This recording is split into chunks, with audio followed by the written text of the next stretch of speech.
warahmatullahi wabarakatuh. Waalaikumsalam. Innal hamdalillah nahmaduhu wa nasta'inuhu wa nastaghfiruh wa na'udzu billahi min shururi anfusina wa min sayyiati a'malina. May yahdihillahu fala mudilla lahu wa may yudlil fala hadiya lahu. Asyhadu an la ilaha illallah wahdahu la syarika lahu wa asyhadu anna Muhammadan abduhu wa rasuluh. Ma sya'allahu kana wa ma lam yasha' lam yakun. La haula wa la quwwata illa billahil azim. Alhamdulillah, tadi sudah kita saksikan penyerahan secara simbolis bendera Palestina kepada kami selaku imam muslim. Memang semua orang meyakini bahwasanya Masjidil Aqsa akan terbebas ketika umat Islam bersatu dalam jamaah. Takbir.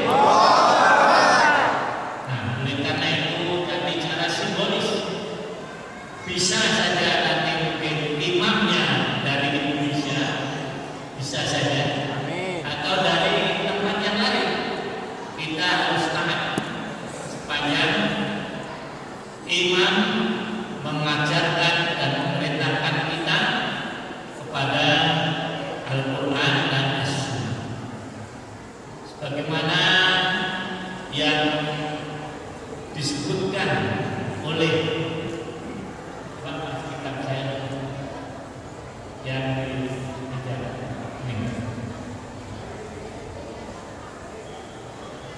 oleh Umar bin Khattab, ya, ketika mengingatkan pentingnya hidup berjamaah. Kita mesti referensinya jelas. Ini namanya kitab Sunan Ad-Darimi.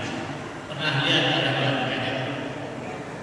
Ini kitab peninggalan Kiai Haji Muhammad Khalil, seorang ulama yang sangat produktif, yang dikatakan Allah sama dengan saya dari kota Semarang. Ini masih ada catnya.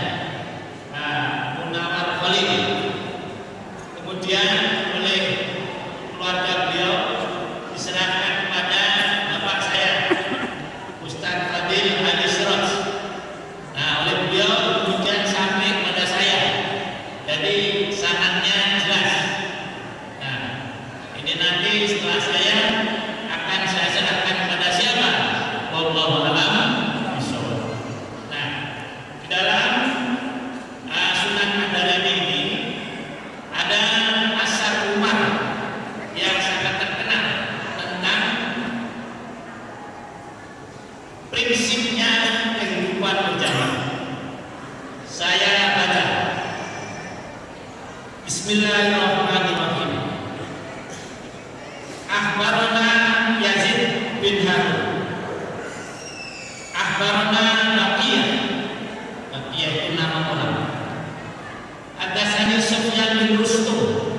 Rustum ini nama Persia. An Abdurrahman bin Maisarah, dari Abdurrahman bin Maisarah. An-Namim Ad-Dari, ini mantan berita yang masuk Islam, menjadi sahabat Rasulullah SAW. Qala, beliau berkata, tatawwalan nas fil bina, manusia pada berlomba-lomba meninggikan bangunan rumah. Fi zaman Umar, pada zaman Umar bin Khattab. Faqala, maka berkatalah Umar, ya ma'syarul alim, wahai orang-orang Arab, al-abdo, bacanya seperti itu, ya, karena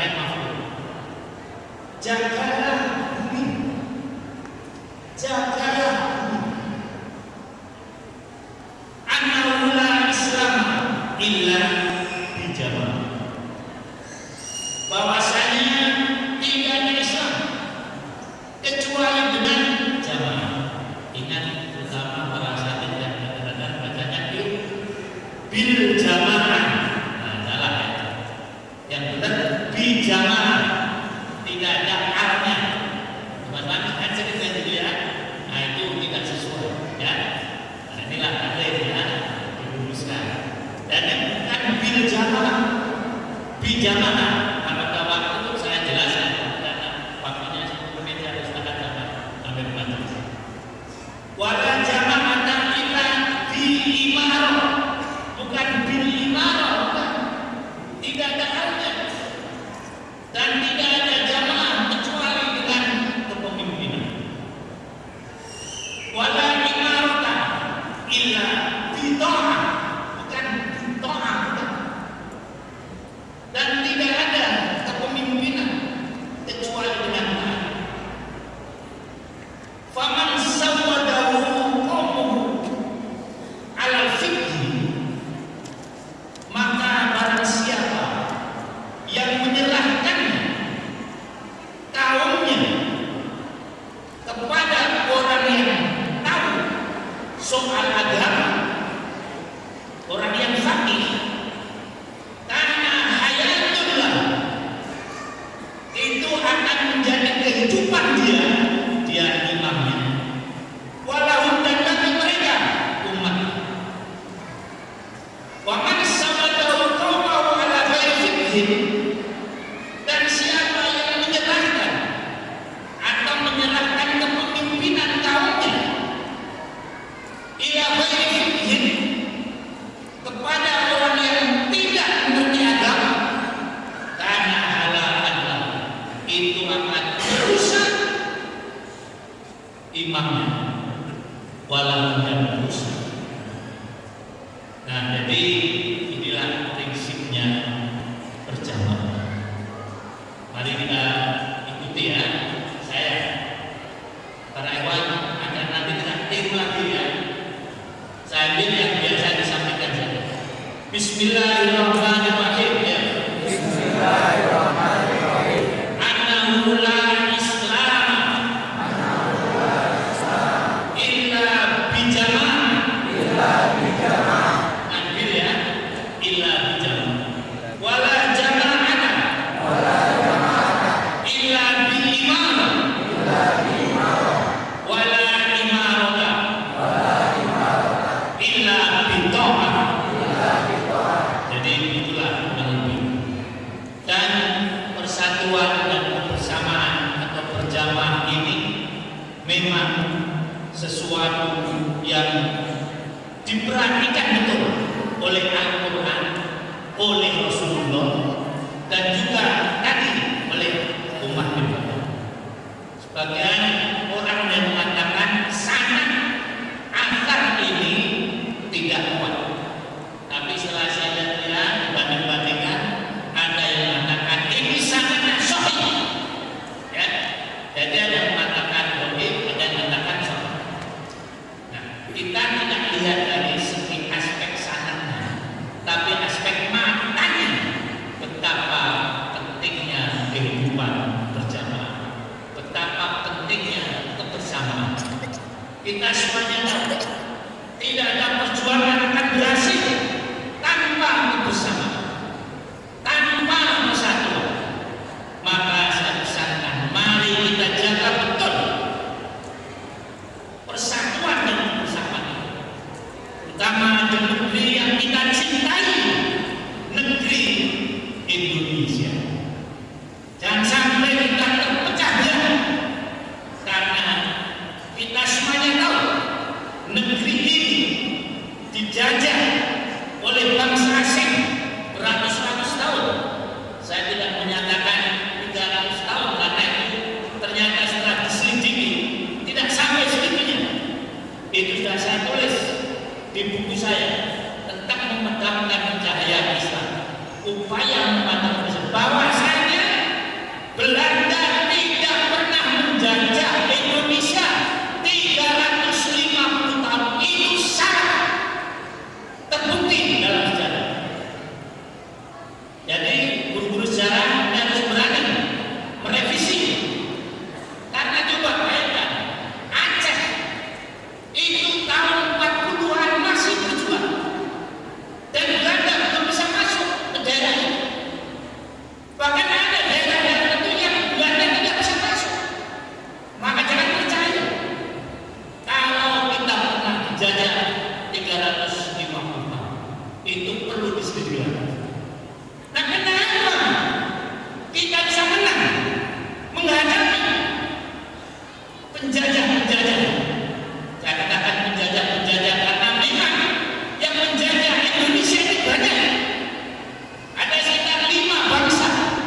Inggris, ada lagi, Portugis, apa? Jepang. Tapi alhamdulillah kita dapat merdeka. Kenapa kita merdeka? Karena kita bersatu. Itu dianggap betul. Tetapi ada lagi yang lebih penting dari itu, dan itu diakui oleh para founding father kita, bahwasanya kita bisa merdeka itu adalah ada yang apa beralur Udin Fatimah. Ada yang apa? Siap. Ya siap apa? Betul. Nah, atas berkat rahmat Allah, bukan Tuhan. Di dalam mudah adalah rahmat Allah. Benar Pak Jenderal? Saya yang mau ya. Jadi itu, maka tadi disebutkan di sini berjamaah bersama. Coba bayangkan negeri yang begini luas. Berapa kali saya dalam ceramah di luar, saya mengatakan saya bangga menjadi Muslim di Indonesia. Kenapa? Banyak alasannya. Dan lain, Indonesia ini alhamdulillah dijaga oleh Allah untuk damai. Tidak pernah terjadi perang agama di negeri ini. Walaupun negeri ini adalah Bhinneka Tunggal Ika. Betul tak? Coba di negeri lain, antar internal agama saja karena beda bahasa itu bisa berperang. Nah, jadi pada semuanya secara simbolis, dan kita yakin bahwasanya Palestina akan merdeka ketika umat Islam berjamaah, ketika umat Islam bersatu. Bukan hanya orang Palestina saja, tapi seluruh dunia ini bersatu. Nah, jadi kalau boleh saya simpulkan bahwasanya kita merdeka pertama karena kita bersatu, yang kedua karena rahmat Allah yang Maha Kuasa. Dan itu kalau boleh saya buka dengan hadis Rasulullah SAW, al-jama'atu Aman. kalau begini, bukan jama'atu ya, al-jama'atu rahmah wal furqatu Ajam. dengan berjamaah kita bersatu, ya, turun rahmat Allah Subhanahu wa taala. Tapi kalau kita berpecah belah, maka yang datang adalah azab. Kita tidak menginginkan negeri yang begini besar, ya, negeri yang begini penting dalam persatuan kehidupan bangsa-bangsa di dunia, negeri yang begini damai, akhirnya berubah semuanya hanya